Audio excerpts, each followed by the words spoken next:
So last night I was watching this old Amicus horror movie called, and this is a great title by the way, Ellipses ... And now the screaming starts. Classic. Exclamation point. Classic. We don't get titles like that anymore. That's strictly fucking 60s and 70s right there. Anyway, if you're not familiar with Amicus horror films, then maybe you are with Hammer horror films. And if you're not familiar with those, well, then I can't help you. But the point is they have a very distinctive kind of pseudo-gothic style. And they have all these tropes and trappings that are very much their own thing, you know? There's not a lot of crossover between that style and modern horror. But if you like it, you like it. You know what I'm saying? And you accept all the good with the bad. Or the bad with the good. But anyway, I was totally accepting the bad with the good while I was watching, and now the screaming starts. But there's a point. It's one of those movies where you're like, I like this, but they're taking too much time to get to the fucking point, right? And it's super obvious, as the things are with Amicus and Hammer movies, Hammer horror movies. You already know from the beginning what's going to happen. It's just like, is it cool till then?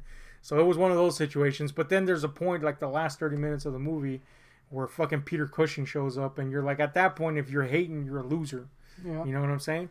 And I was like, boy, you know, and Amicus had this habit of hiring Hammer people, Cushing, Lee, fucking all the heaving bosom babes. Classic. This one had Patrick McGee, had fucking Cushing, and Herbert Lom, who of course was a Hammer constant. So I was like, damn, I'm getting my Hammer on in a non-Hammer flick? It was pretty cool, guy. But anyway, the point is, Cushing came on the scene, and I was like, man, I love this guy, you know? He doesn't even have to do jack shit. Cushing is probably the only reason I don't shit on physical copies of Star Wars A New Hope. God damn, shit on him? Why would you do that? I don't know, guy. You know, it's not a secret that I'm not the biggest Star Wars fan. Not worth shitting on him. It's kind of worth shitting on them, guy.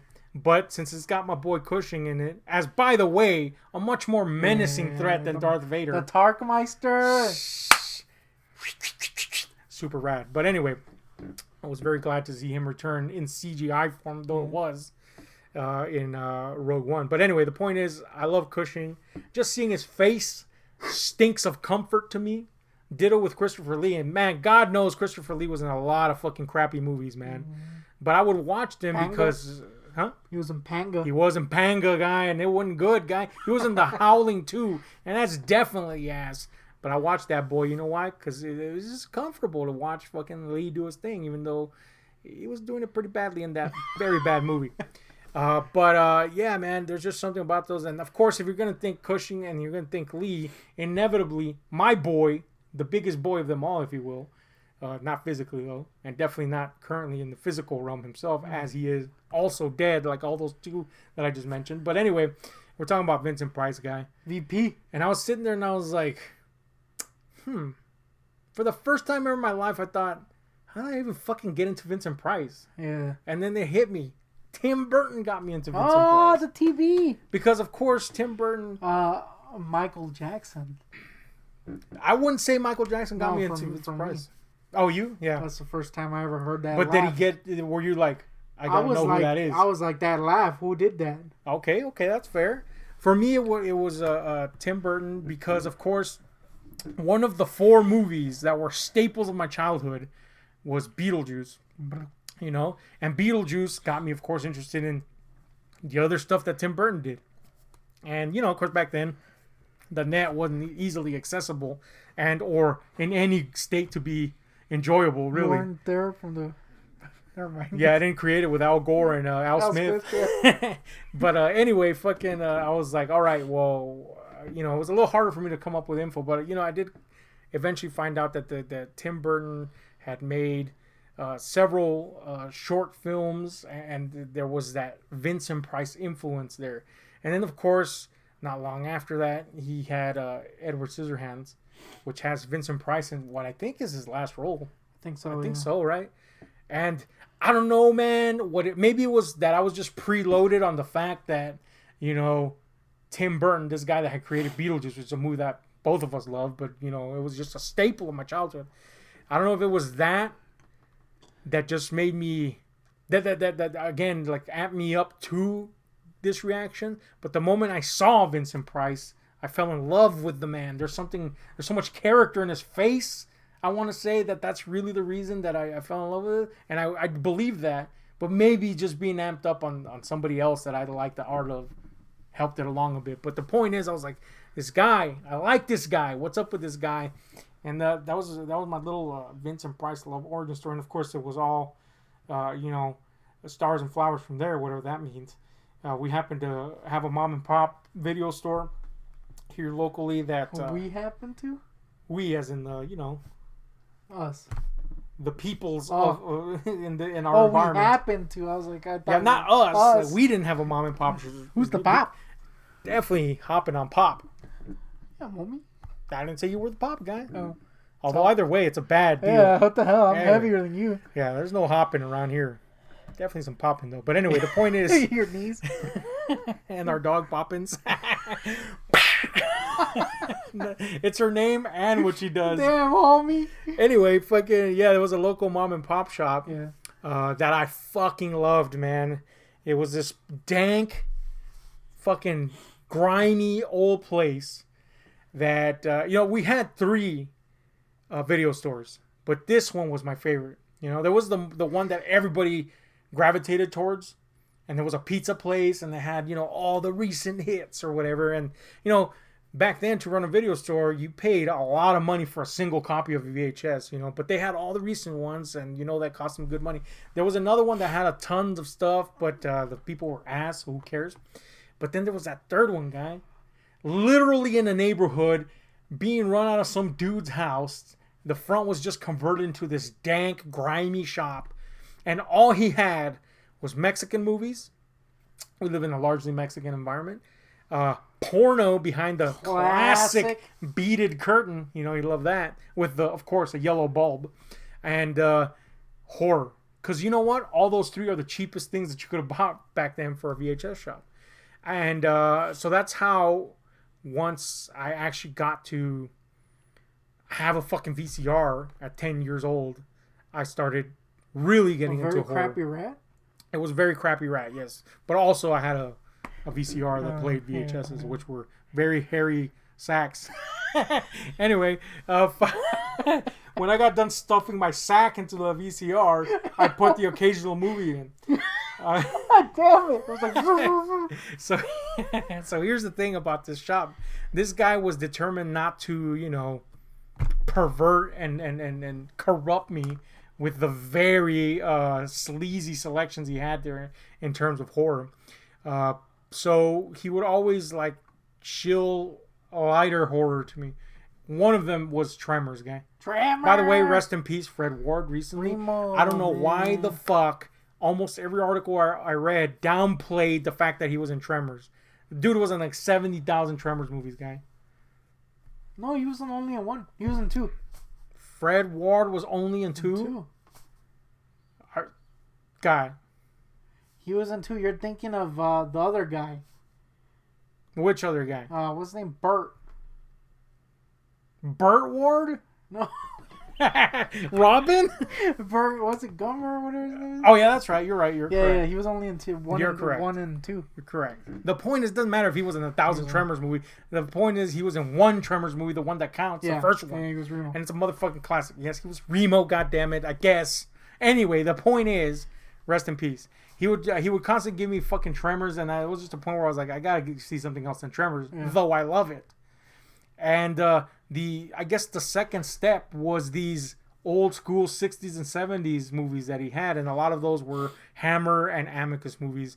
And eventually, of course, that led me to more Vincent Price than I could shake my dong at.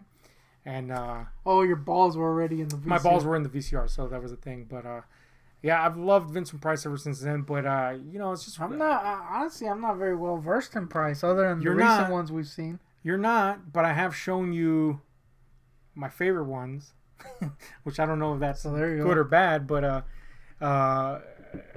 there's just something about the guy that I fucking absolutely love. He's cool, especially when he sells eggs from beyond the grave. Fantastic. Yeah, he's just, I don't know, it was one of those things where I was watching the film, even though he's not in it. It was, I guess the Cushing thing did it for me, because of course I love Cushing too. He could be in he could literally come back from the grave and be in, I don't know, a porno about dogs, and I'd be like, that's a good movie because he's in it. He's not humping them, he's killing them. Why is he killing them? Because they're offensive. They're humping, guy.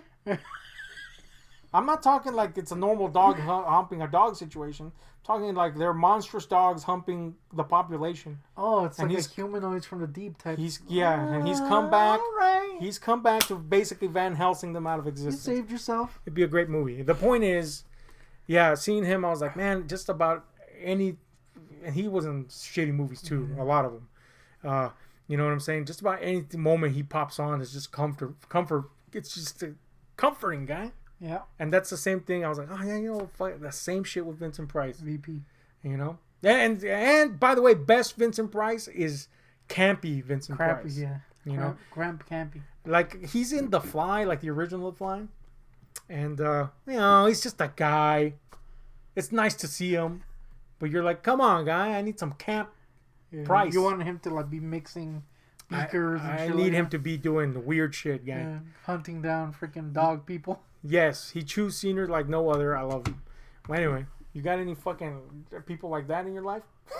That I say as if Vincent were right here, right now. Damn, homie, you just threw that on me? You don't have like a comfort actor guy or a comfort Danny actress? DeVito, dude. Danny DeVito? Yeah. Have you seen a lot of Danny DeVito movies? I don't think you've seen as many Danny DeVito movies as you think. No, but every time I see him, I think of Frank. And it delights you? And it delights me. I'm like, man, he could be funding schemes right now. He basically is kind of like a milder version of Frank, especially nowadays. Nowadays, yeah. And he does fund his own schemes, and by that I mean make his own movies sometimes. And much like Frank's, they kind of fall apart, but then you keep watching them and they're very enjoyable. You kind of like them after a while. Even though clearly they're not great. Yeah. Frank, that's your go-to comfort zone guy? I think he is, man. What about, that guy you like? Who? Old guy Brisbane. Yep. Oh, dude. Oh, guy Brisbane. He's a pretty cool guy. He's so cool. Nah, I don't know, dude. Really. No? You don't have a comfort guy? I think once upon Bruce Campbell. I was about to say, I think once upon a time Bruce was going to be, but he's been away from the limelight so long. I think Bruce is so like Bruce Campbell, that is, not Wayne. No. Or Bruno Diaz, as he's known as in Spain and in Mexico. Are you serious? I don't remember. Bruno Diaz? You don't know that Bruce Wayne is Bruno Diaz? I don't remember that. Damn, homie, that sucks. That pisses me off. No, I'm saying Bruno Diaz sucks. I'm not saying you not remembering it sucks. But anyway, Bruce Campbell is just such a lovable guy. I like him. A scamp, if you will. Rapscallion. But the reality of it is he's been in a lot of fucking shit. Movies, and the one he directed was bad. Oh man, he did kind of admit it though. I was seeing this thing. It's bad. Where they ask him like a bunch of questions and he was like, "Yeah, I've done some shit." Yeah, Man with a Screaming Brain. Did he also direct My Name Is Bruce? I don't remember. Either way, ass level. But he's likable. He's super likable. But I wouldn't say he's a comfort. No. Because I'm more afraid that what he's in is gonna suck. If it's not Evil Dead related, I'm like, you're gonna be like, it's gonna hurt his image. In your mind. I don't think. I think it's beyond his image being hurt. True. He's literally a man that is famous for being a Z-grade star. That's a good point. You know what I'm saying? I mean, he's living the life really at that point. That's a good point. You can't fail. Even when you fail. Oh, I got one. And then, yes, I just saw him on your shelf and realized. Cantinflas? Conan, guy. Yeah, but he's not acting. I mean, he is a comfort guy. But it's just one of those things where it's like you put that boy on YouTube and you're like, hell yeah. That's true. That's true. And back in the day when he was on TV. Man. Just watch that shit. I can't tell you Kingdom Come. How many classes I slept through just because I stayed up to watch late night. Yeah. Love Conan, man. And yeah, I used to record the episodes and rewatch them voraciously. There you go. So that definitely was. I get. Dan DeVito and Conan O'Brien. Classic combo. Yeah. Anyway, what's your comfort guy? Yeah. And or gal? Is it better mine? Because it kind of has to be. That's guy. I mean, I feel like you're insulting Bruce Campbell. Man. No, he's and Danny. It wasn't Bruce Campbell. It was Conan O'Brien and oh, that's right, and Conan. Yeah. Either way, you're insulting them. I Though. am insulting them. Suggesting anything would be better. Anyway. Hey, beep. We're up.